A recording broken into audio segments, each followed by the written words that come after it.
कहानी का शीर्षक है खाली हाथ। रोजाना की तरह समीर ने गाड़ी बंद की, मेन गेट खोला, गाड़ी अंदर पार्क की, दालान में बैठे बाबूजी की ओर हौले से मुस्कुराकर देखा।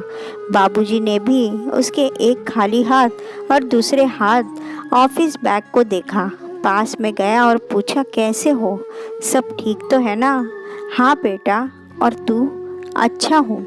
पिछले लगभग 5 वर्षों से यही क्रम चल रहा था, जब से माँ उनका साथ सदा के लिए छोड़कर गई थी।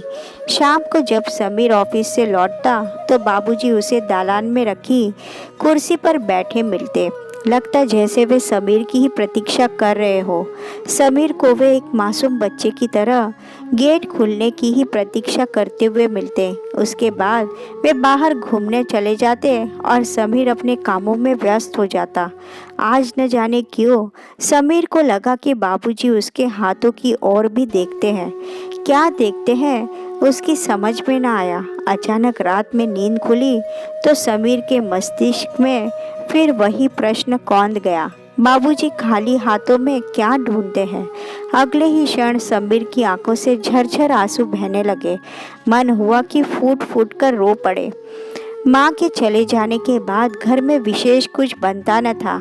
माँ जब तक रही तब तक बाबूजी और बच्चों के साथ साथ हम दोनों भी को खाने पीने की विशेष चीज़ों की कमी न रही। हे भगवान, मुझसे इतना बड़ा अपराध कैसे हो सकता है? क्यों मैं यह भूल गया कि बच्चे बूढ़े एक समान होते हैं। पिछले कुछ वर्षों में घर की ईएमआई और बच्चों की पढ़ाई के खर्चों ने समीर और सुष्मिता बच्चों एवं बूढ़ों की छोटी मोटी इच्छाओं के बारे में कुछ सोचने का मौका ही न दिया। समीर को याद आया कि बचपन में वो और उसके चारों भाई बहन किस तरह शाम होने का रास्ता देखते थे और जैसे ही बाबूजी घर के आंगन में कदम रखते सब उनसे लिपट जाते और उनके हाथ के झोले को ले जाकर माँ के हाथ में थमा देते। तब समय एवं परिस्थिति के हिसाब से उस झोले में रोज कुछ न कुछ नया होता, हम बच्चों के खाने के लिए। फिर माँ हम सभी भाई बहनों को बराबर में बिठाकर बड़े प्यार से खिलाती। कुछ बचता तो माँ बाबूजी भी खाते, वरना हम बच्चों के खिले चेहरे और मन देखकर ही वे दोनों तृप्त हो जाते थे।